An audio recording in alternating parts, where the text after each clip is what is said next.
오늘 이 시간 우리에게 주시는 살아계신 하나님의 말씀을 보겠습니다.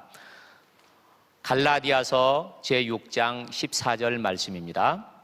갈라디아서 제6장 14절 찾으신 줄 알고 함께 같이 봉독하도록 하겠습니다.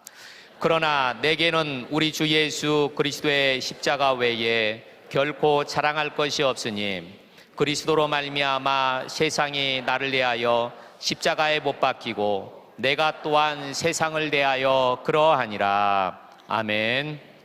오늘 11월 11일 강사님은 문성 선교사님이십니다. 문성 선교사님은 NTM 소속 선교사님으로 현재 파푸아뉴기니 미희 부족에서 25년간 사역하고 계십니다. 오늘 저녁 예수 그리스도의 십자가 능력이라는 제목으로 말씀을 전해주실 때 우리 모두 그 은혜 받기를 진심으로 간절히 축복합니다. 네, 강사님 모시기 전에 소개 영상 잠시 볼 수 있도록 하겠습니다.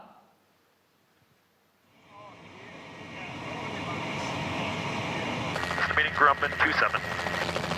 Tango Hotel, Grumman, contact meeting.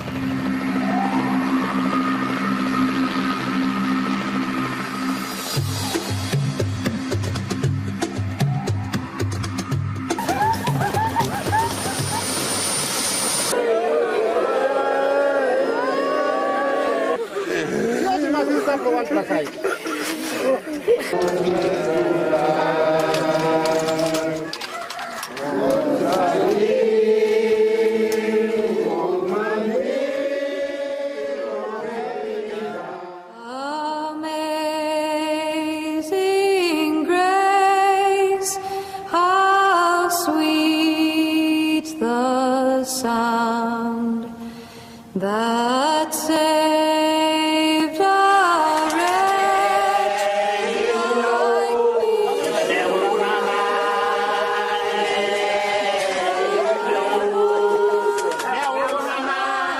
lost, but now I'm found. Was blind, but now I see. 'Twas grace that taught my heart to fear, and grace my fears.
Play your PPRI.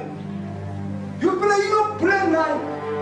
You play big king long God, long Jesus Christ, pay now banking.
People in the room here.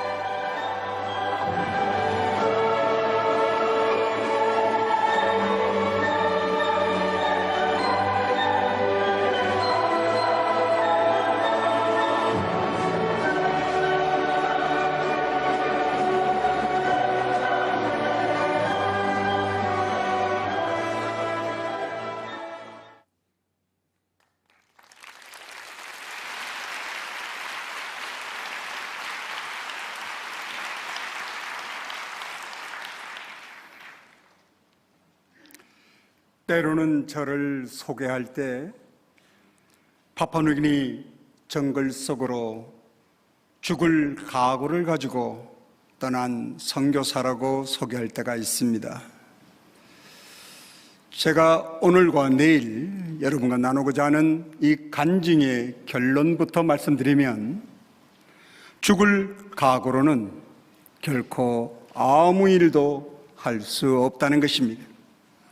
죽을 각오를 가지고는 기도해야 응답이 없고, 죽을 각오를 가지고는 아무리 예배를 해도 그것은 산제사가 될 수 없으며, 죽을 각오를 가지고는 아무리 찬양을 해도 그 찬양은 하나님이 기뻐하는 찬양이 아닙니다. 오늘 주님께서 주신 이 사도 바울의 놀라운 고백은 자기 자신이 인격이 변하여졌음을 말하고 있습니다. 사도 바울은 성경 전체를 통과하면서 자기의 윤리와 도덕적인 회개를 이미 한 사람이기 때문에 그것을 말한 적이 없습니다. 그의 모든 고백은 이 죄로 가득한 인간의 본능에 대한 죄를 고백하는 것입니다. 오늘도 사도 바울은 말하기를, 예수 그리스도로 말미암아 내가 세상에 대해서 죽었고 세상은 나에 대해서 죽었다고 말합니다. 갈라디아서 2장 20절을 아시는 것처럼 예수 그리스도와 함께 십자가에 죽은 사람만이 주의 일을 할 수 있습니다. 그것뿐만 아니라 예수님이 말씀하시기를, 나를 따라오려거든 누구든지 너 자신을 부인하고 매일 십자가를 지고 따르라고 말합니다. 그러나 사랑하는 성도 여러분, 본능 자체가 죄인인 우리는 우리를 부인할 능력이 없습니다. 그러나 우리가 인간이라고 불려지는 동안, 내가 이 땅을 떠나서 육신으로 분리되는 그 순간까지 인간일 때는 이 본능을, 이 자아를 부인할 수 없습니다. 같이 살아가는 것이죠.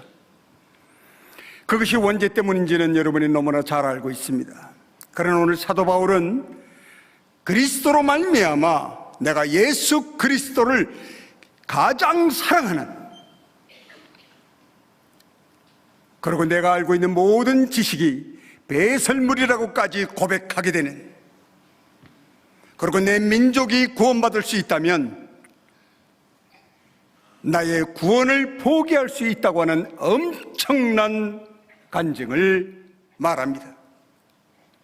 무엇이 그들로 하여금, 그 사도 바울로 하여금 그런 고백을 할 수 있도록 바꾸어 놓았을까요?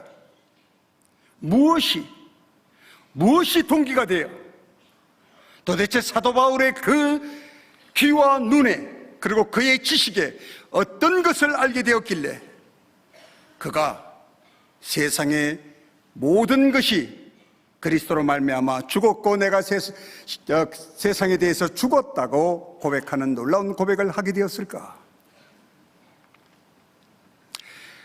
저는 파푸아뉴기니를 떠나기 전 25년 전에 이런 결심을 했습니다. 왜냐하면 내가 선교사라고 하는 한 틀을 가지고 있기 때문에 선교사는 이래선 안 되지. 그러면서 제가 가지고 있던 모든 것을 나누고, 그리고 제가 가지고 있던 모든 신용카드를 분지려 버렸습니다. 제일 마지막에 여러분 아십니까? 아무에게나 나누어 주지 않는 신용카드가 있습니다. 그 카드를 제가 분재로 틀릴 때는 조금 망설여지더라고요. 이거는 쉽게 얻을 수 있는 것이 아닌데. 그러나 과감하게 분질러버리고 떠났습니다. 우리 아이들은 나한테 말하기를, 아버지, 외국에 가면 은행에 돈이 있어요? 누가 나의 교육을 시켜줍니까? 책은 누가 사줄 거예요? 끝내는 아이들이 나한테 하는 말이, 내 신발은 누가 사주죠?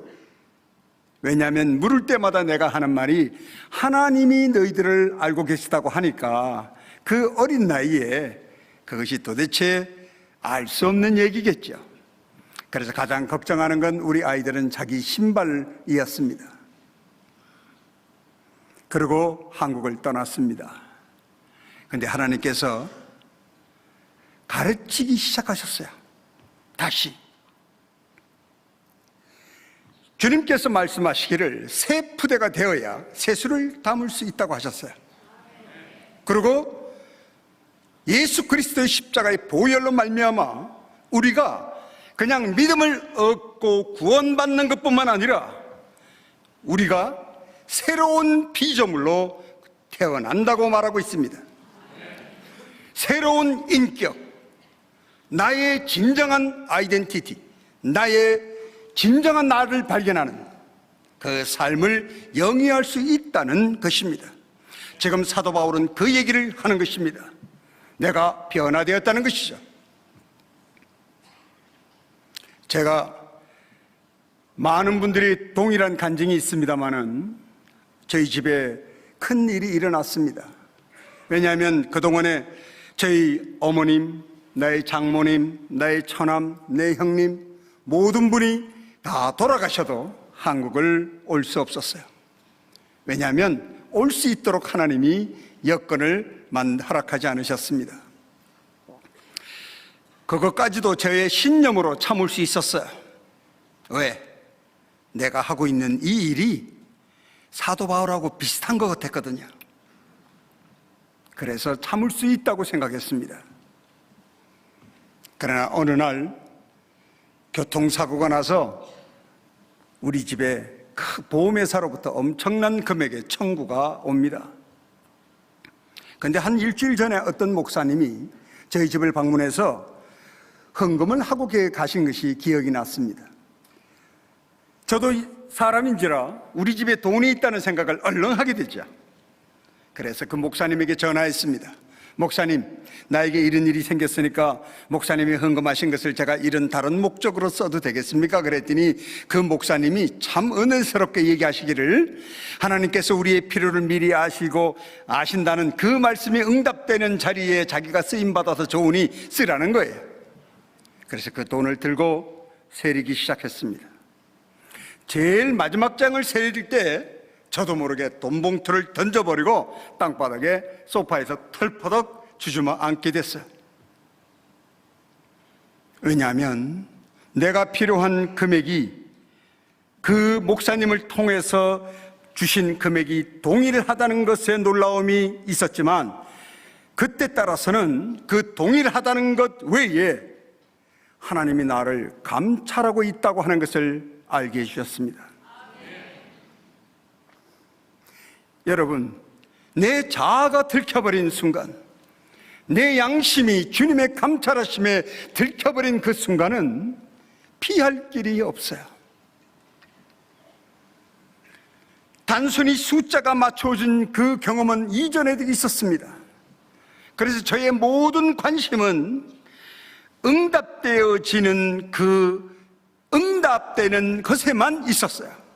그게 물질이든 그게 질병이든 그것이 내가 이웃을 위해서 하는 중보기도든 거기에만 관심이 있었습니다. 그러나 그날은 내가 그 기도가 응답되는 순간 나를 감찰하고 계신 그분을 발견할 수 있게 됐어요. 저는 기도하면서 오늘은 좀 오래 기도하면 응답하지 않을까 하며 오래 기도하려고 애를 씁니다. 신념을 가지고 눈을 감고 정말 오래 한 것 같아서 눈을 떠서 시계를 보면 5분밖에 안 됐어요. 여러분, 1시간 기도하기가 얼마나 어려운지 아십니까? 내가 아무리 열심을 내고 오래 기도하려고 해도 기도 제목을 다 적어놓고 내가 열심히 기도해도 열심히 그 오래 기도할 능력이 없음을 알게 하셨어요. 그리고 기도할 때 입으로는 기도를 하는데 머리로는 딴 생각을 하는 나약한 존재입니다.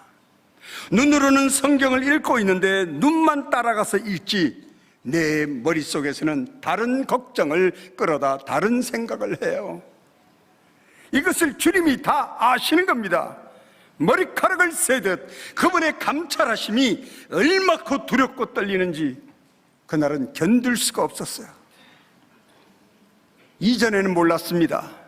하나님께서 내 삶에 깊게 개입하고 있다는 사실을. 그냥 선교사이기 때문에, 내가 주의 일을 하기 때문에 이것이 응답이 되고, 내가 주의 일을 하기 때문에 이렇게 고난이 있고, 내가 주의 일을 하기 때문에 이런 일이 일어난다고 합리화시켰어요. 그러나 그 합리화가 얼마나 무서운 사단의 계략이라는 사실을 깨닫는 데에는 그렇게 오랜 시간이 걸리지 않았습니다. 그 두려운 그 하나님, 감찰하시는 하나님을 발견하고 있을 즈음에 우리 둘째 아이가 아침에 어제 저녁까지 농구를 하면서 뛰어다던 아이가 문을 열고 나오는데 갑자기 이렇게 하고 나옵니다.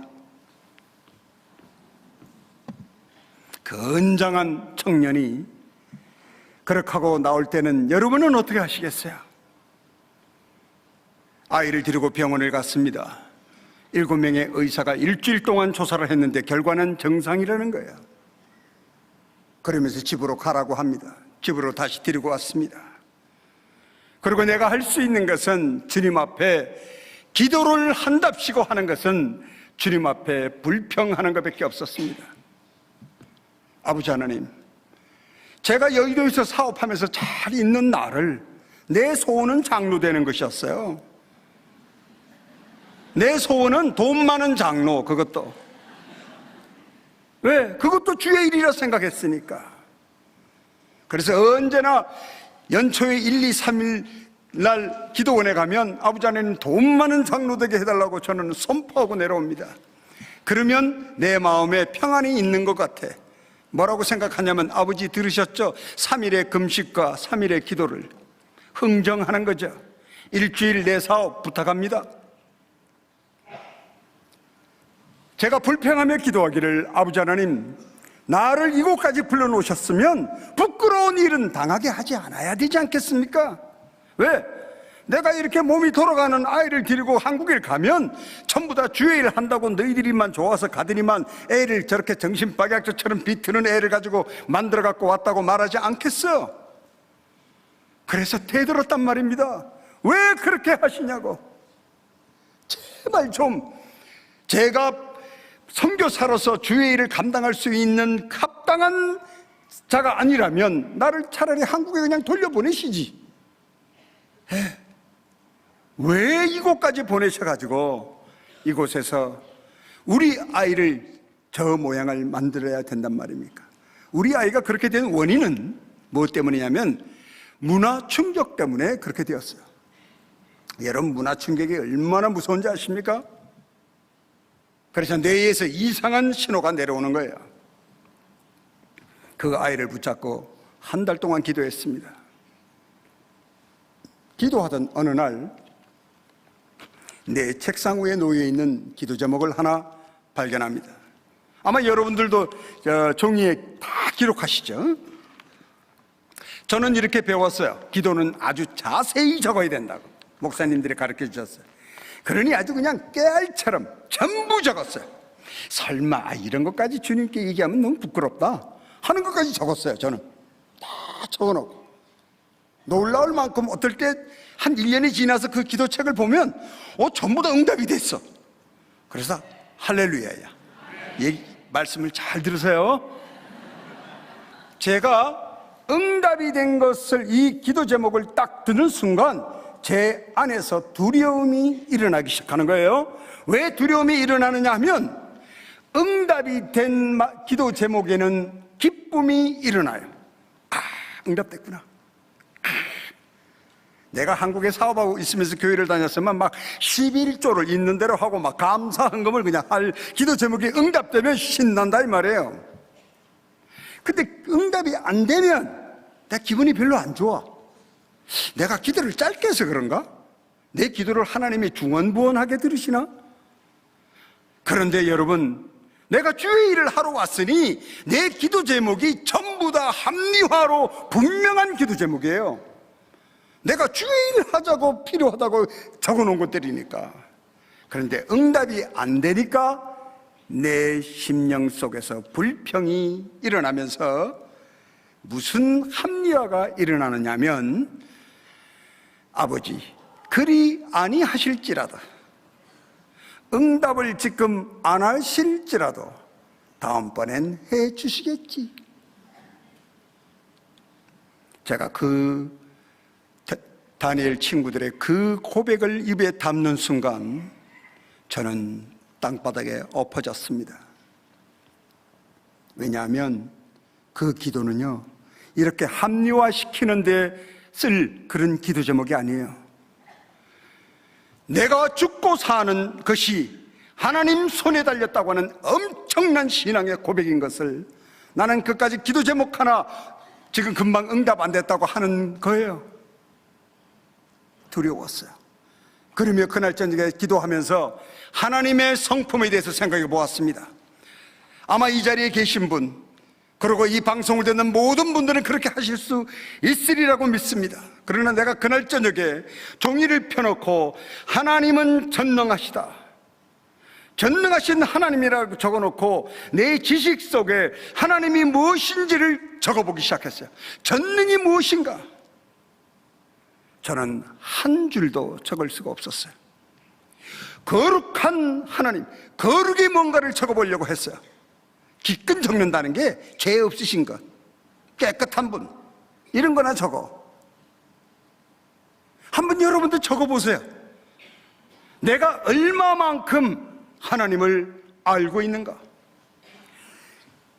기억하십시오. 예수 그리스도가 십자가에서 돌아가시면서 하신 마지막 중보의 기도를 여러분 기억하십니까? 예수 그리스도가 마지막에 중보의 기도, 전부 다들 다 이루었다만 기억하시더라고. 그 다 이루었다를 하시기 전에 하신 기도가 있는데, 그 기도가 바로 여러분과 저를 위한 중보의 기도였습니다. 아버지 하나님, 그들이 자신이 하는 일들을 모르고 있으니 그들을 용서하여 주시옵소서. 예수 그리스도의 중보기도가 응답되었기 때문에 여러분은 오늘 이 자리 지성소에 올 수 있는 특권을 누리고 있는 것입니다. 여러분, 이곳이 지성소예요. 예수 그리스도가 십자가에서 돌아가시고 부활하지 않았다면 여러분은 저 문을 열고 들어오는 동안에 다 죽어버립니다. 살아날 자 한 사람도 없어요. 왜냐하면 하나님의 그 공의의 말씀, 나는 죄를 싫어하며 심판할 것이며 죄인은 정령 죽으리라는 말씀은 오늘 이 시간도 그대로 살아있습니다. 1.1핵도 바뀌지 않았어요. 저는 제가 예수 그리스도의 십자가로 은혜 받는 나로서 내가 하나님을 아직도 모른다는 사실을 깨닫게 되었어요. 하나님은 그렇게 저를 하나하나 회개의 길로 인도해 주셨습니다. 그리고 저희 기도가 바뀌었어요. 어떻게 바뀌었냐면, 아버지 하나님, 내가 하나님의 주권이라는 단어를 합리화로 사용하면요, 정말 편리하게 사용할 수 있는 거예요. 제가 지금 간증하는 것을 따라오고 계십니까? 시간이 짧아서 제가 이렇게 함축된 단어와 문장으로 말씀드리는 것을 양해해 주시기 바라요. 그리고 듣고 또 들으시면 참 좋아요. 주권이라는 단어를 합리화로 사용하면 참으로 편하게 살 수 있어요. 그러나 주권이라고 하는 것은 그렇게 사용되어서는 결코 되지 않는 것입니다. 하나님의 주권을 인정하려면 사도 바울과 같은 고백, 갈라디아서 2장 20절의 고백이 뒤따라야 됩니다. 그러지 않고는 결코 주권자 하나님을 알 수가 없어요. 우리가 하나님을 알게 되면 예수 그리스도가 가르치신 산상수훈의 5장 3절의 말씀이 응답되는 순간입니다. 심령에 가난한 자는 복이 있다고 하는 그 말씀, 복이라는 한국에는 복이라고 번역되어 있지만 원서에 보면 말없이 기쁨을 얘기하는 거예요. 폭발적인 기쁨. 심령에 가난하다는 것은 하나님이 누구신지를 안다는 겁니다. 왜? 그분을 만나면 내 죄가 백일하에 드러나기 때문에. 사랑하는 성도 여러분, 여러분의 삶 속에 저처럼 회개의 순간이 있었습니까? 여러분이 회개를 한다는 것, 내가 반성의 생각이 일어난다는 것, 내 본능 안에서 이런 죄가 있다는 것을 인지하는 것, 사도 바울의 고백처럼 내가 선을 행하려 하나 내 안에 악을 행하는 그 악을 즐기는 아주 사악한 죄성이 있다는 것을, 그 본능을 고백하는 그 순간, 마틴 루터처럼 내 안에 새로운 죄악을 발견할 때가 얼마나 감사한지요. 왜?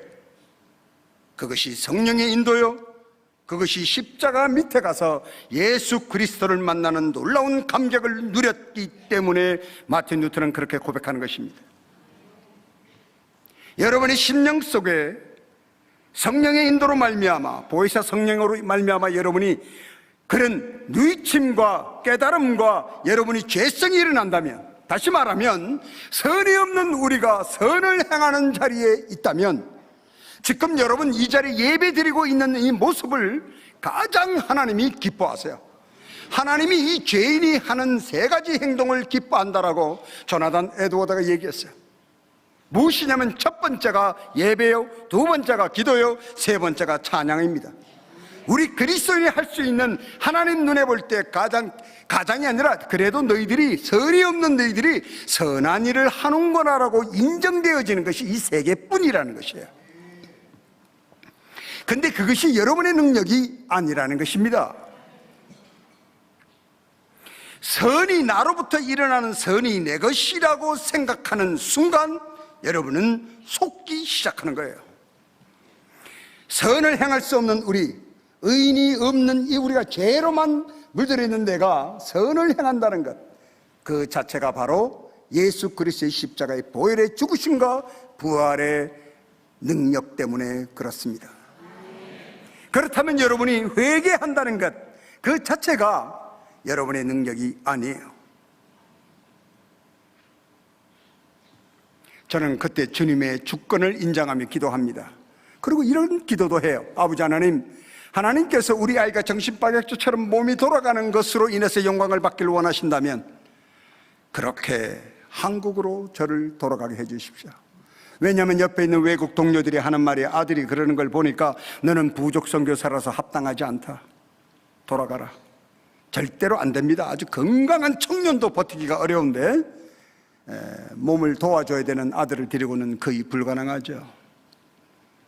그리고 한국에 있는 가족들이나 아는 사람들은 너희들만 선교사 된다고 하더니 아이를 병신으로 만들었으니 빨리 오라고 합니다. 내가 그때 기도할 수 있는 것은 이거예요. 아버지 하나님, 나는 아무것도 아닙니다. 아버지 하나님, 이 소망 없는 죄인을 용서하여 주시옵소서. 아버지 하나님, 이 죄인을 용서해 주시옵소서. 그러면서 주님 앞에 기도하면서 내 마음속에 떠오르는 것은 한국을 떠나면서 그 신용카드를 부르뜨린 것이 교만인 것을 깨닫게 해주셨어요. 네가 그런 교만한 자야. 네가 진정 주의 일을 하겠다고 부르뜨린 카드라면 그걸 아까워하지 말아야지. 조금만 물질을, 하나님이 꼭지를 탁 막으니까 금방 생각하는 게, 그걸 왜 버리고 왔을까? 있었으면 우리 아이 학용품이라도 사줄 텐데. 이것이 우리의 본능입니다. 그리고 우리가 할 수 있는 일은 아무것도 없었어요. 몸부림치고 주님 앞에 고백하고 용서를 비는 것뿐. 근데 한국 선교사가 잘하는 것이 있어요. 뭔지 아세요? 끌어안는 거예요. 예? 몸으로 하는 걸 잘해요. 그러니까 저도 한국 사람이니까 우리 부족 아이들은 한 번 끌어안고 나면요 냄새가 나서 내가 몇 시간 동안 이렇게 털어야 돼. 왜? 몇 달이 돼도 목욕을 할 줄 몰라요. 그렇기 때문에 같이 대화를 해도 냄새가 나고 끌어안으면 말할 것도 없고, 그런데 끌어안고 나면 몸에 무엇이 파고드냐면 한국말로는 옴이라고 하는 하얀 4발 달린 벌레가 있습니다. 그 벌레가 피부를 파고들면 피부 속에 집을 짓고 피부 속으로 옮겨가게 다니기 시작하는데 순식간에 퍼집니다. 지금까지 저희 부족을 방문한 분들 중에 숫자도 몇 안 되지만 그 옴을 안 옮은 사람이 하나도 없어요. 지금도 그거는 마찬가지입니다. 그것이 온몸에 옮았어요. 긁습니다. 그 한참 긁을 때 욥이 생각나는 거야. 왜? 욥은 기아장으로 긁었다는데 저는요 이 칼 뒤로 긁어. 피부가 벗겨지고 뻘개지고 피가 나도 또 가려워. 온몸을 긁습니다. 그리고 이민아 선교사, 제 아내, 저 나약한 이민아 선교사, 한국에 오니까 목욕으로도 목욕하실 땐 우유도 쓴다는 충격적인 제가 얘기를 들었는데, 저는 이민아 선교사를 락스 아시죠? 락스를 솜에 묻혀가지고 그거로 목욕을 시켰어요. 그래야만이 그날 저녁 잠을 잘 수 있으니까. 그렇게 일주일이 지나서 나의 몸에 있는 모든 병균이 꾸덕꾸덕해져서 까만 점이 탁탁탁 생겼어요. 그리고 내 마음속에 결심합니다. 이제는 절대로 부족 아이들을 내가 끌어안지 않으리라. 솔직한 마음은요, 내 두 팔을 이렇게 잘라버리고 없었으면 차라리 좋았을 거예요. 그러면 안 안아도 되잖아요.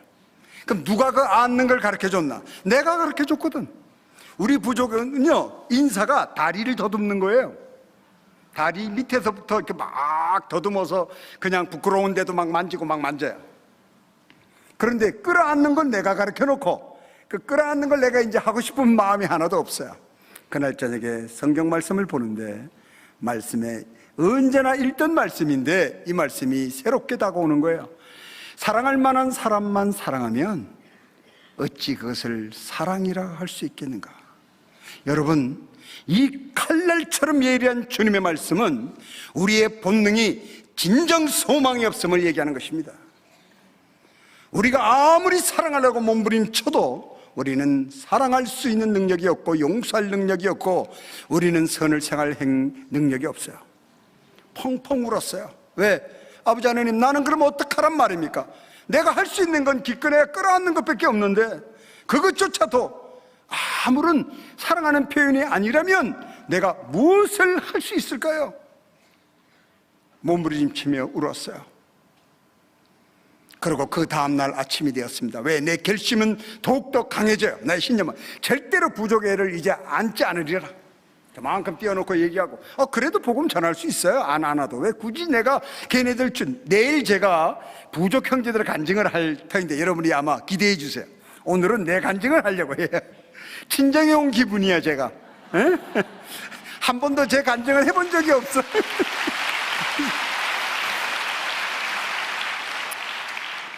아시죠?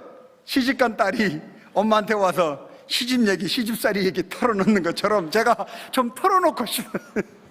아무도 들어줄 사람이 없어요. 바빠기는. 그리고 전부 다 부족 간증만 듣는 걸 좋아하셔서 제 간증을 들으려 하지 않는데 오늘 이렇게 귀한 시간을 주셔서 감사해요. 아침에 제가 결심을 하고 저희가 움막 속에서 6년간 살았어요. 부족 애들 움막 속에. 그러면 저녁이 언제나 부족 애들이 와서 구멍 뚫고 들여다봐요. 이 안에서 하얀 사람이 뭘 하나? 우리 부족 애들이 가장 이상하게 생각하는 건 제가 화장실 들어가면 전부 다 따라옵니다. 들어와가지고 화장실을 서가지고 애들이 다 구멍 뚫고 들여다봐요. 저 조그만 집에서 저 하얀 사람이 뭘 하는가? 내가 하얀 사람이라고 부르거든요. 처음에는. 지금은 전부 다 삼촌이라고 불러요. 옛날엔 다 하얀 사람이라고 불렀어요. 오대바나. 그런 사람들인데 내가 안고 싶지 않아요. 문을 딱 열었어요. 움막을. 그랬더니 한 친구가 오더니 새벽 6시부터 저를 문에 와서 기다려요. 지금도. 왜? 아픈 환자서부터 거기는 아무것도 없어요. 거기는 전기는 물론이고 통신도 안 되고 라디오도 안 들리고 거기는 아무것도 없습니다. 뭐 가게도 없고 병원도 없고 학교도 없고 오직 정글이에요. 그냥 여러분 보신 것처럼 저렇게 벌거벗고 사냥이나 하고 그런 사람들이에요. 글자도 없어요. 이름도 아무도 몰라요. 신발 신는 사람도 하나도 없어요. 속옷 입은 사람도 하나도 없어요. 왜 뒤에 보면 옷 입은 사람들이 있죠? 왜 옷 입은 줄 아세요? 내가 눈을 뜨고 좀 그 자매하고 얘기를 해야 되니까 내가 자꾸 입히는 거예요. 눈 돌 데가 없어요. 한 번은 사진을 찍고 싶대요. 자매들이 잔뜩 와가지고 그래 사진 찍자. 저는 앉아있고 뒤에 쫙 섰어요. 이민아 선교사도 감각 없이 사진을 딱 찍었어요. 그 다음에 그 사진을 컴퓨터에서 해가지고 딱 키는데 왜? 저 하나 딸랑 앉아있고 뒤에 온통 가슴이 쫙 달렸어요. 수십 개의 가슴이 딱 달렸어요. 그래서 얼른 덮어버렸어요. 제가 문을 열자마자 부족 형제가 내가 가르쳐준 대로 저를 털썩 끌어안습니다.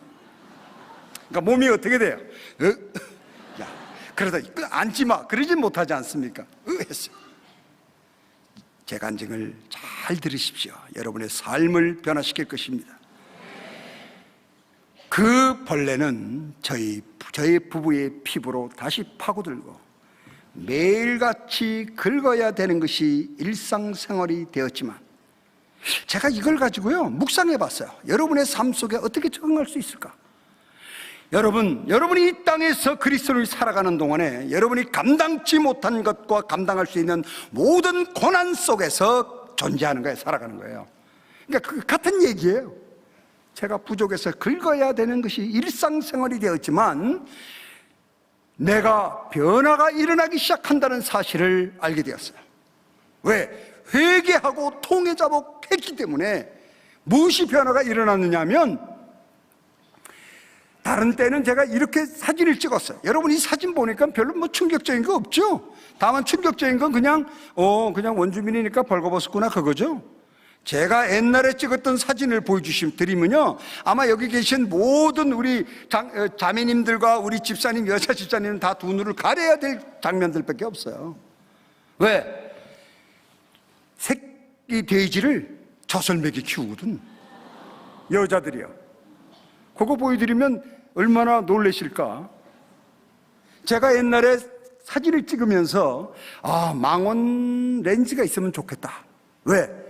기자의 포커스로 찍고 싶은 욕구가 일어나는 거예요. 왜? 이것을 찍어서 한국교회에다가 보내면 한국 성들이 보면 나를 위대한 선교사라고 그러겠지? 나를 되게 힘든 곳에 있는 사람으로 하겠지? 그것만 속에서 일어나는 줄 아십니까? 이렇게 큰 교회가 흥금하겠지? 별별 생각이 다 일어납니다. 내가 친정어머니한테 얘기한다니까요. 그런데 아십니까? 그렇게 찍던 난데 마을을 나가서 그 돼지에게 젖을 먹이고 있는 여인을 보면요 부끄러워해요. 그래도 여인이니까 이렇게 먹이가 있다가 제가 가면 이렇게 쭉 빼요. 뭐 이렇게 하고 먹인 줄 아세요? 아니에요. 여인은 여인이에요. 부족 사람이라도 이렇게 빼요. 저는 그 회개의 일이 일어나고 난 다음에 그들의 부끄러움이 나의 부끄러움이 되고 그들의 공포심이 나의 공포심이 되고 그의 두려움이 나의 두려움이요 그들의 삶이 나의 삶이라는 사실을 깨닫게 되었어요. 그러고 집에 와가지고 컴퓨터를 열어서 전부 다 지워버렸어요. 그리고 남은 게 이겁니다. 그리고 이게 동영상으로 보여주는 첫 번째 영상이에요. 옛날에는 동영상도 제가 안 보여드렸어요. 왜? 사진만 보여드렸어요. 요 얼굴 사진들. 왠지 아십니까? 복음은 강력한 이 죄성을 가진 이 본질적인 죄를 가진 우리의 감정을 터치하는 것이 복음이 아니에요. 지금 알고 계십니까? 우리의 본능을, 우리의 감정을 터치하는 것이 복음이 아니에요. 무엇이냐면 예수 그리스도의 십자가의 그 고난 받으시는 것을 보고 눈물로 아유, 저 채찍 맞으시는 분, 아유, 어떡하나 하는 그 감성의 눈물을 흘리고 있다면 그 눈물은 하나님이 원하는 눈물이 아닙니다. 하나님이 원하는 눈물은 예수 그리스도를 내려놓고 내가 그 안에 저 고난을 당해야 되는, 내가 죄인으로서 그 엄청난 고난을 당해야 되는 내가 고난을 당하지 않고 예수 그리스도로 말미암아 하나님의 의가 이루어지고 그 의가 나에게 임하는 그 긍휼 때문에 내가 구원받은 감격의 눈물을 하나님은 원하신다는 것입니다. 그래서 안 보여드렸어요. 왜? 감정을 터치하는 것은 얼마든지 쉬운 일이에요. 제가 부족이 있으면서 제일 유혹을 당하는 것은 그런 일들이에요. 드러내고 싶은 욕구, 뭔가를 부풀리고 싶은 욕구, 그 욕구를, 죄를 알게 하시는 것을 회개로 이겨나가는 일입니다. 제가 그동안에 부족에서 25년에 있는 동안에 변화된 인격으로 그들에게 말하는 저만 바뀌었으면 이것이 간증으로 제가 여러분에게 말씀 안 드려요. 왜? 우리 부족 아이도 변하기 시작하는 거예요. 저희들에게 절대로 얘기하지 않던 것이 있습니다. 그것이 뭐냐면 악령에 관한 것이에요.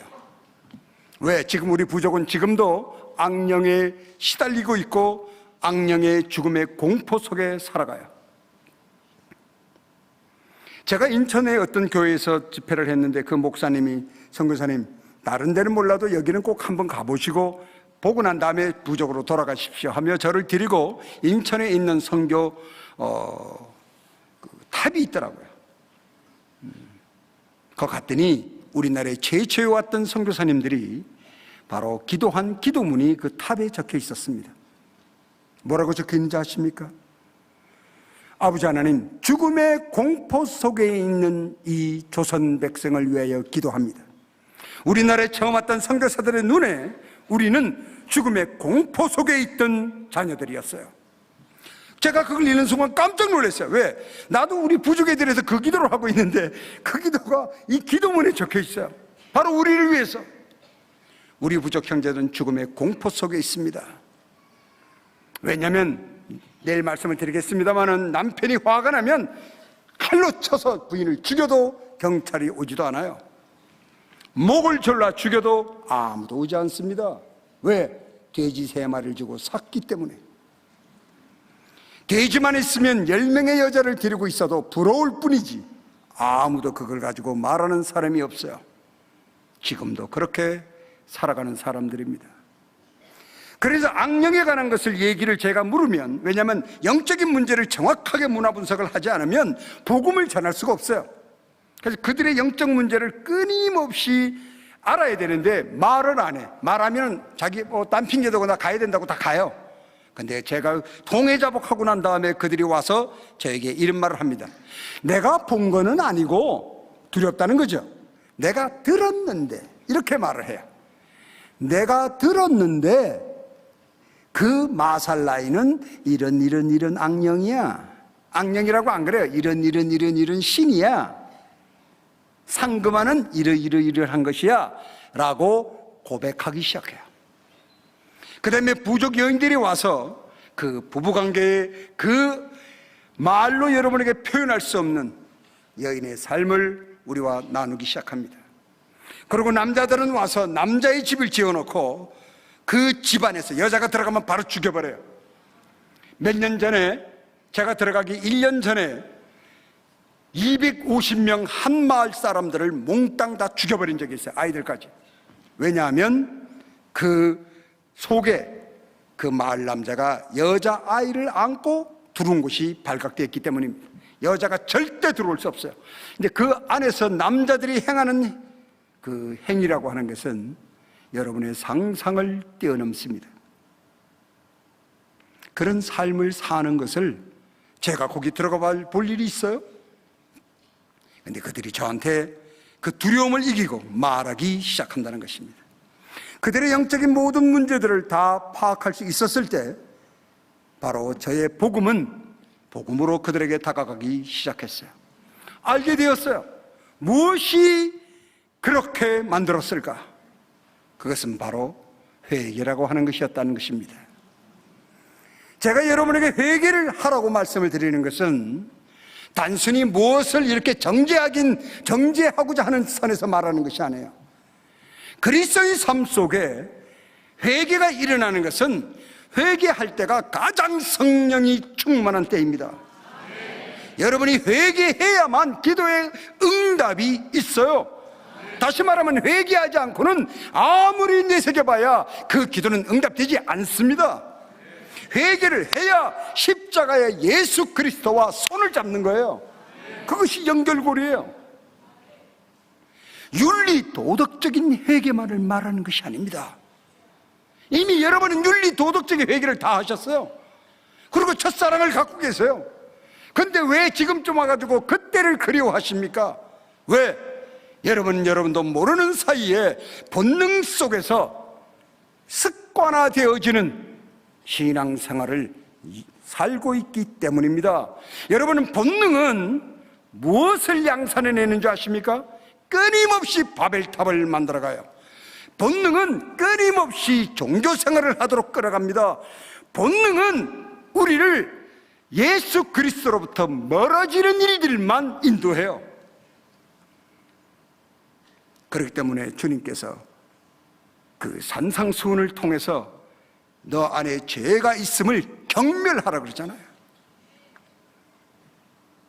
그게 바로 5절의 말씀이에요. 의에 줄이고 목마른 자. 사랑하는 성도 여러분, 시간이 많지 않아 여러분에게 더 많은 얘기를 할 시간이 없지만 제가 부족에 지내는 동안에 이거 외에도 수없는 간증이 있습니다. 요즘엔 제가 제 건강 얘기를 조금 할게요.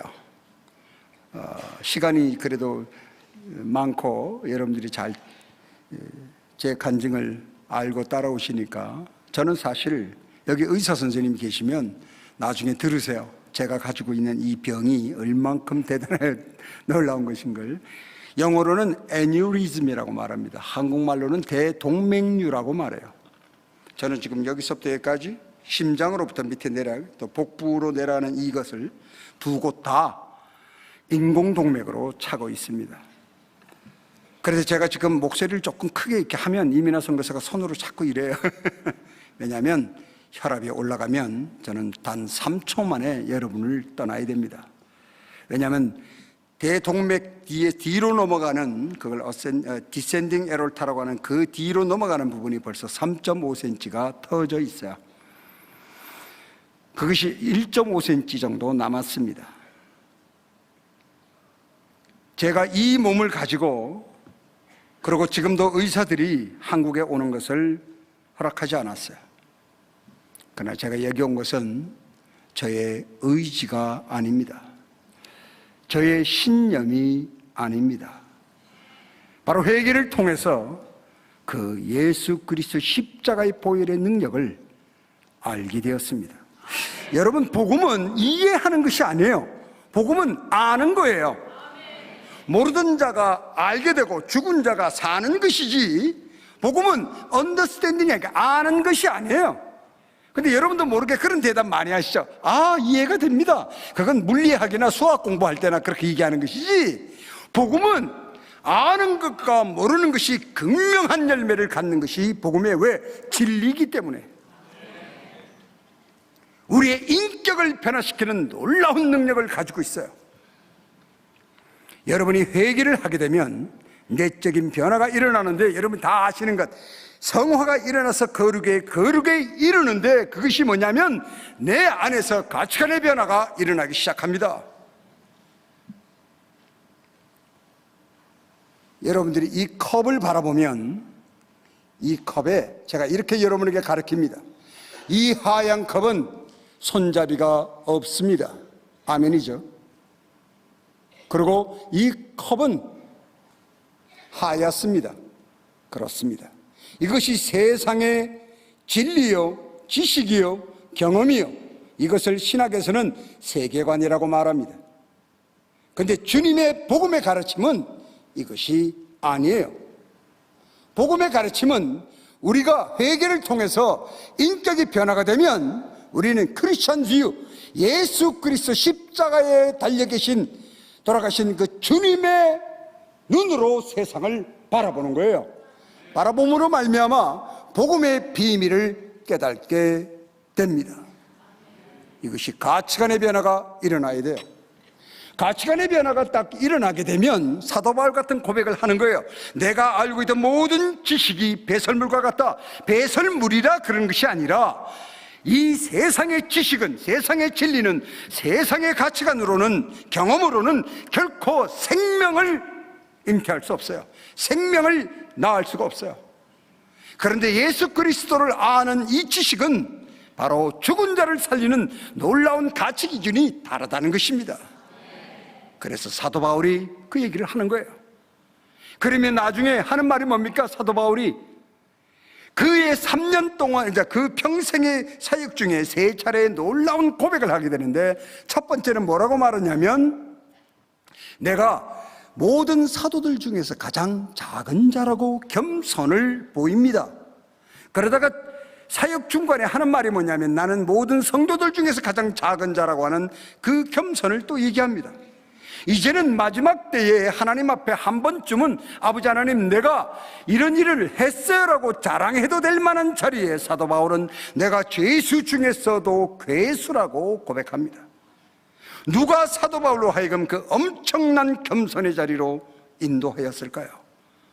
사랑하는 성도 여러분, 그리스도인의 열매는 겸손이라고 하는, 겸손을 떠는 세상의 기준의 겸손이 아니라 진정한 예수 그리스도, 그 하나님이신 예수께서 이 땅에 오시고 십자가에 죽으시는 놀라운 그 겸손이 임하여 있는 그 겸손의 열매를 맺는 것이 그리스도인의 삶이에요.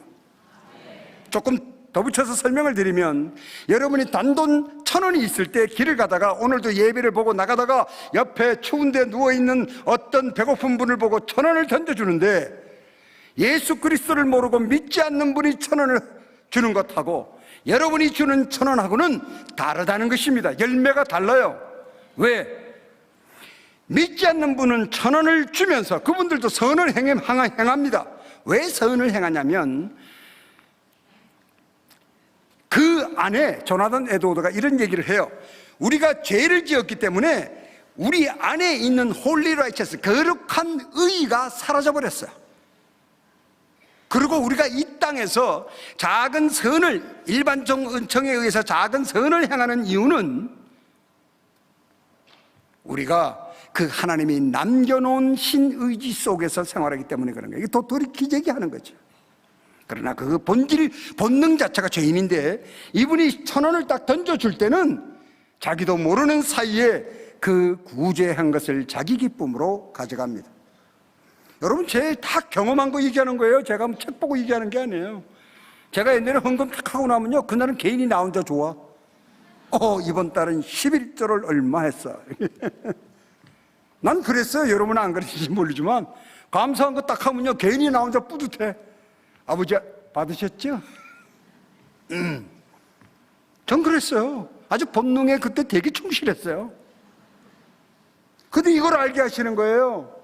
회개를 했더니 일반 사람들이 어떤 선을 해가고 나면 그 기쁨을 자기가 가지고 와요. 근데 내가 그 기쁨을 가져가는 것의 열매가 무엇이라고 생각하십니까? 그 열매는 교만입니다. 그 기쁨은 교만이에요. 하나님이 보시기에는 참으로 죽음의 선봉장을 네가 하는구나. 그러면 그리스도인은 어떠한 동기로 선을 행하느냐? 왜? 내가 소망이 없고 이 본능 자체가 죄인인 것을 다 고백한 성도는 내가 소망이 없는 죄인인 것을 알기 때문에 내 안에서 일어나는 선이 내 것이 아닌 것을 인지하는 거예요.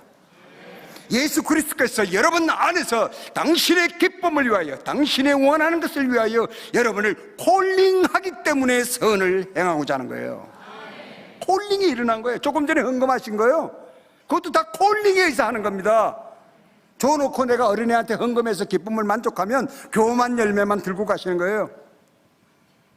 내가 그렇게 선에 부름을 받을 수 없는, 쓰임을 받을 수 없는 이 죄인이 하나님의 긍휼, 그 긍휼이 예수 그리스도의 십자가의 보혈 때문에 나에게 임하는 거죠.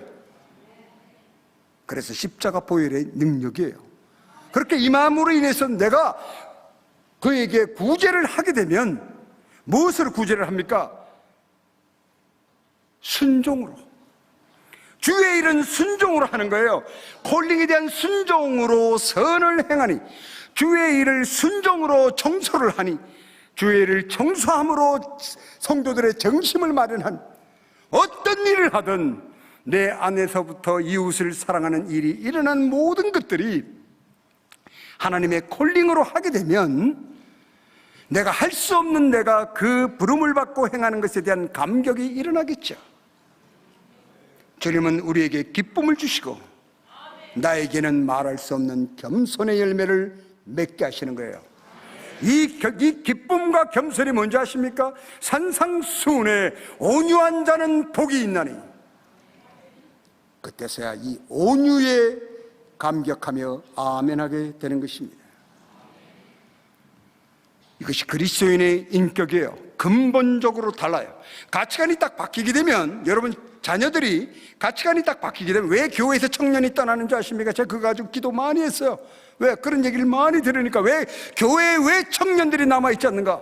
왜 그들은 떠나는가? 그것은 분명한 가치관을 심어주지 못하기 때문에 그런 거예요. 내가 이 교회에서 그 젊은 시절에, 제가 젊을 때 우선 교회에서 자랐어요. 기타 치고 찬양하고 열심히 기도한 이것에 분명한 비전이 보여야 되는 거예요. 꼭 목사님 되고 선교사가 되는 게 아니라 그 살아가는 그리스도인으로서의 비전이 보여야 내 삶을 여기다 투자할 거 아닙니까? 젊은이들은 아주 합리적인 사고를 갖고 있기 때문에 예수 그리스도로 회개를 하고 그가 가치관이 딱 세워지면 어떤 삶의 이상이 딱 잡히냐면, 지금부터 나는 하나님의 이름과 영광을 위해서 살겠다는 삶의 이상이 자리 잡아요. 여러분, 삶의 이상, 어려운 단어 아닙니다. 여러분의 아이가 어떤 장난감을 가지고 그냥 밥 먹으라 그래도 잊어버리고 그저 거기 붙어서 장난감만 열심히 갖고 놀아요. 그 순간 여러분의 자녀는 그것이 자기의 삶의 이상이에요. 어떤 일을 행할 때 모든 지식과 경험과 생각과 나의 모든 혼신을 다해서 하는데 거기서 가장 큰 만족을 느끼는 것, 그것이 삶의 이상입니다. 근데 그 삶의 이상이 하나님의 이름과 영광을 위한 것으로 세워지면 여러분의 자녀는 너 오늘 자라 해도 자지 않습니다. 왜? 옛날에는 의사가 되는 것이, 옛날에는 그냥 길거리에 나가서 장사하는 것이, 돈 버는 것이 목적이었다면, 이제는 그 장사를 통해서 지금 집에서 설거지하는 그 주부가 이 설거지하는 것이 하나님의 이름과 영광을 위하신 것이라는 삶의 이상이 세워지면 그의 삶은 눈동자부터 바뀌어요. 변화되는 거예요. 그것이 그리스도인의 감격입니다. 여러분 앞에 그 놀라운 삶이 준비되어져 있어요. 그 놀라운 삶이, 그 가치가 변하면요, 이 목숨의 가치를 뛰어넘는 간증을 하고 스스로 놀라요. 우리 장모님이 돌아가시면서 이런 말을 합니다. 파푸아뉴기니에 있는 매형과 누나에게 연락하지 말아라. 나의 목숨이 매형이 하고 있는 사역보다 중하지 않다. 이게 웬일입니까? 우리 장모님이요, 신학 박사 아니에요. 40년간 한교에 열심히 섬기고 새벽만 되면 이 못난 저를 위해서 흔저런 무릎을 기도하는 것뿐 내 기억에. 그런데 그분이 돌아가시면서 하시는 말씀이, 나에게 좋은 것 먹이려 하지 마라. 병원에 있으면서 나에게 비싼 돈 들여서 치료하려 하지 마라. 나는 하늘나라에 가기를 소망한다. 그러면서 알리지도 말랍니다. 저는 알고 있어요. 여러분이 이 땅을 떠날 때 저희 장모님보다 더 엄청난 간증을 하실 거라는 사실을. 절대로 이렇게 안 하실 거예요. 나 죽기 싫어. 통장에 아직 1,000만 원 남았는데 아직 프랑스를 못 갔단 말이야. 나 건강하게 해달라고 기도해줘라고는 여러분은 절대로 기도하지 않아요. 왜? 여러분의 심령 속에 십자가 주님의 진리가 같이 하기 때문입니다. 반응하는 거예요. 나도 모르게. 제가 달라진 게 뭐냐면 옛날엔 화인 맞은 회칠한 무덤이었어요. 회개를 통하여 이것을 벗고 났더니 여러분, 상처가 아물기 전에 이 뜯어버리면, 겉에 있는 붕대를 뜯어버리면 얼마나 빨간 게 아프겠어요. 화상 환자가. 그렇죠? 그것보다 더 섬세하게 양심의 이 선모가 살아난다는 사실이에요. 이게 변화가 있어요. 옛날에는 느끼지 못했던 죄성이 성령으로 말미암아 끊임없이 일어나는데, 저희 부부가 가장 괴로운 게 뭐냐면, 부족애가 와가지고 나물이라도 하나 주면 저는 고마워. 바꾸는 페트병 있죠? 물병. 그것도 제가 산 것도 아니에요. 선교사들이 모아서 저한테 보내준 거지. 그거를 하나 싹 줘요. 그리고 저를 아주 속을 새기는 친구가 오면 속으로 뭐예요? 너는 안 줘. 얼마나 저를 괴롭게 했으면 제가 가는 아이한테 그럽니다. 말하진 않았어요. 속으로. 너는 말라리아 안 걸리나 두고 보자. 너 말라리아 걸리면 그때 날 찾아오겠지? 그러고는 말라리아 약을 달라고 하겠지? 절대로 너는 안 줄 거야. 지금 제가 뭘 하고 있어요? 걔가 못 듣는다고 제가 공갈 협박하고 있는 거예요. 여러분이 기도하는 선교사가 그 짓 하고 있어요. 그리고 애들이 우리 집에다 똥 싸고 오줌 싸고 막 그러면 하지 마, 똥 싸지 마, 오줌 싸지 마, 침 뱉지 마, 이렇게 하지 마, 하지 마. 아니, 선교사가 가가지고 기껏 한다는 일이 하지 말라고만 해. 왜? 문화가 너무 다르니까. 그래서 주님이 알게 하셨어요. 한국의 문화, 내 지식, 내 경험, 내 가치관은 복음에 하나도 쓸모가 없어요. 그것으로 접근하니까 도대체 되지를 않아. 그래서 내가 생각하는 단어가 뭔지 아십니까? 아하, 그들에게 녹아 들어가야 돼. 그러니까 제가 부족 사람이 돼야 돼. 녹아 들어가지 않으면 결코 복음이 되지 않아요. 우리는 같은 문화권에 있기 때문에 문화에 충동이 없어요. 근데 제가 가가지고 계속 하지 말라고만 말하면 율법만 만들어내는 거예요. 그 사람들은 율법으로 들으니까 제 말이요 법이에요. 그리고 제가 지도자가 되고 제가 그 추장이 되고 막 이러는 건요 한순간에 가능해요. 왜? 내 말만 믿으니까. 내가 하라는 대로 하니까. 얼마나 유혹이 많은 줄 아십니까? 매 순간 회개하며 깨달은 거예요. 어린아이가 내 품에서 죽습니다. 그 얼마 안 되는 해열 진통제가 없어서 떨어져요. 내 아이가 열이 떨어지잖아요. 찬물로 아무리 닦여도 떨어지지 않아요. 또 물을 먹이면 설사를 물을 싸듯이 해요. 이질과 함께 제 품에서 죽습니다. 나오기 전에 세 어린아이가 4명의 아이가 내 품에서 죽었어요. 부모들은 땅을 뒹굴며 그 아이를 땅에다 묻습니다. 우리 부족 사람들이 그 식인종이에요. 내일 얘기 드릴게. 그런데 큰 어른도 3사람이나 죽었어요. 거의 한 3, 4개월 동안 우리 마을 전체가 통곡하는 소리로 가득했어요. 산마다. 그럴 때 주님께 기도합니다. 아버지 하나님, 내가 할 수 있는 것이 무엇일까요? 과연 이들에게 하나님의 복음은 무엇입니까? 과연 이들에게 무엇이 필요합니까? 과연 이들에게 예수 그리스도의 십자가의 보혈이 너희들을 구원할 것이라는 것이 그들에게 어떠한 의미가 될까요? 그러면 몸부림치며 기도합니다. 멋있게 표현하면 환도뼈가 부러지듯 기도한단 말이에요. 기도해요. 아버지 하나님, 제발 나한테 명분이 생겼어요. 왜? 부족 아이들의 약을 위해서 기도하니까. 그래서 열심히 기도합니다. 근데 아까 서두에서 말씀드렸듯이 하나님은 아무 응답을 안 하세요. 제가 부족에서 제일 부러운 것은요, 사도 바울이에요. 왜? 사도 바울은 꿈에도 보고 귀로 듣고 장님도 대봤잖아요. 그러니까 제발 나도 좀 장님이라도 한번 대보면 좋겠어요. 뭔가 확증이 있어야지. 하는 일은 비슷한 것 같은데 아무 확증이 없어요. 그래서 기도합니다. 아버지 하나님, 제가 이렇게 쓸모없는 죄인이라면 저를 차라리 보내주십시오. 그리고 기도해요. 그래도 응답이 없어요. 근데 내 심령 속에 아이들한테 내가 그런데 이렇게 나가서 가르쳐요. 제자들, 제 제자가 여러분 지금 16명을 봤는데요, 곧 찍고 나서 지난 1년 사이에 2명이 드러났고 60명, 그래서 지금 2018년에 가면 약 한 200명을 세례를 줄 거예요. 예, 일부러 세례를 잘 안 주고 있어요. 간증이 바뀌기를 기다리는 거예요. 근데 제가 그 기도를 하면서 아이들한테 성경 공부를 하루에 제가 5시간씩 가르쳐요. 가르치면서 제가 얘기를 해요.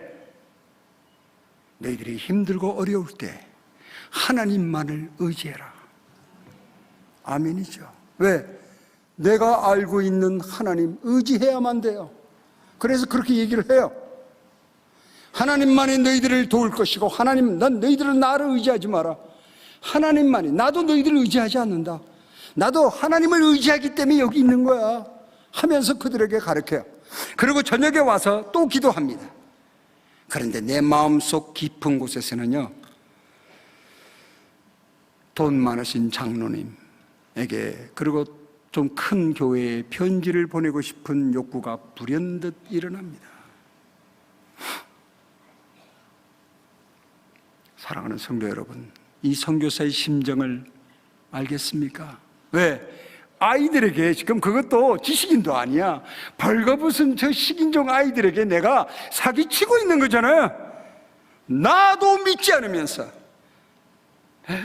나도 하나님을 trust in God, 하나님만을 의지하라고 배웠고 그렇게 한다고 하면서 안 믿으면서 내가 부족애들에게 믿으라고 말합니다. 이 나약함은 견딜 수가 없어요. 그래서 또 회개합니다. 그래서 제가 잠을 청할 때 어느 날 이렇게 힘들게 있다가 잠을 청하면 통증이 와요.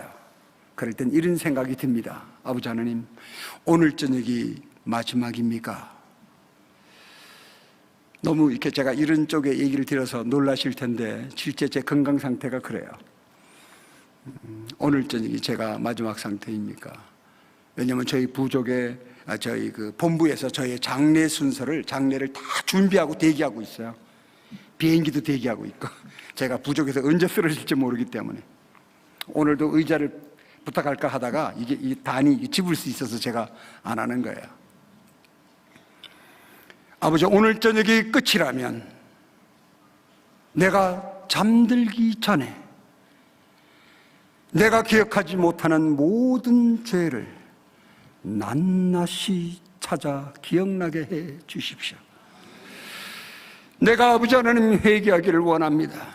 내가 천국에 가서 주님의 얼굴을 뵙기를 원하오니 아버지 하나님, 내 심령 속에, 이 본능 속에 있는 죄를 낱낱이 끄잡아내 주십시오. 이건 제 얘기가 아니에요. 성경에 있어요. 그 말이. 나를 찾아주십시오라고 기도합니다. 그리고 잠이 들어요. 언제 잠든지 모르고. 밤에 느낍니다. 이민아 선교사가 저를 툭툭 쳐요. 혹시 죽었나 하고. 탁 트시면 3초면 저는 끝나니까. 권총으로 머리에 대고 뿡 쏘는 것처럼 당신은 쓰러질 것이라고 의사들이 저한테 가르쳐줬어요. 그런데 아침이 됐어요. 살아있어요. 제가 오늘 어떤 기분으로 여기 온 거 아시겠죠? 예. 매 순간 그 감격으로 살아가게 하셨습니다. 그것이 바로 회개의 열매라는 사실을 알게 해주셨어요. 사랑하는 성도 여러분, 회개를 두려워하지 마십시오. 여러분에게 회개가 일어나는 것은, 반성이 일어나는 것은 예수 그리스도의 십자가의 능력이 나를 통하여 역사하시고 있는 순간이에요. 내 것이 아닙니다. 여러분 스스로 내 죄를 끄잡아낼 능력이 없어요. 그런데 예수 그리스도께서 긍휼로 우리에게 그 사랑을 베푸시는 겁니다. 그래야 주님과 동행할 수 있고, 그래야만 예수 그리스도와 동행할 수 있고, 그래야만 주님이 나의 중보자여 나의 대제사장이 되는 거예요. 회개하지 않고는 결코 여러분은 그리스도인의 진정한 인격, 여러분의 내가 누구인지를 소유하지 못합니다. 여러분을 찾아야 되지 않겠습니까? 그 이미지 오브 갓, 하나님의 형상으로 회복된, 그래서 그 거룩한 의가 회복된 조나단 에드워드가 이런 말을 해요. 우리는 세상에서 지식을 많이 가진 사람을 지성인이라고 불러요. 그러나 그건 틀린 말입니다. 조나단 에드워드의 말을 빌리면 이분이 말하기를 바로 그 하나님을 알고 예수 그리스도로 말미암아 구원받고 이 거룩한 의가 회복된 성도야말로 진정한 지성인이라고 말합니다. 바로 여러분이 지성인이에요. 여러분의 삶 가운데 진정 회개를 통하여 그래야만이 모든 가정의 문제도 해결이 되고, 그리고 이 사회도 해결이 되고, 모든 문제가 질서를 잡기 시작할 것입니다. 내일 제가 드리는 간증에는 저 무지한 부족 형제들이 복음을 듣고 어떤 변화가 일어나는지를 여러분과 나눔으로 말미암아 예수 그리스도의 십자가의 보혈의 능력, 그리고 우리가 해결을 해야 되는 분명한 이유를 같이 나누기를 소망합니다. 기도하겠습니다. 살아계신 아버지 하나님, 오늘 이 자리에 예배드리는 주님의 자녀들을 기억하여 주시옵소서. 이미 생명록에 기록하신 것처럼 모든 기도의 제목을 아시고 모든 삶을 아시고, 아버지 하나님, 저희가 죄인인 것을 하나님께서 아시오니 예수 그리스도 십자가의 보혈로 저희들을 긍휼을 허락하사 아버지 하나님 깨끗게 용서하여 주시고, 우리가 언제나 회개함으로 말미암아 거룩의 거룩을 위하여 아버지 거룩하게 하시고, 우리가 새로운 가치관으로, 그리스도인의 가치관으로 세상을 바라볼 수 있도록 축복하시고 인도하여 주시옵소서. 감사드렸고 예수 그리스도의 이름으로 기도드렸사옵나이다. 아멘.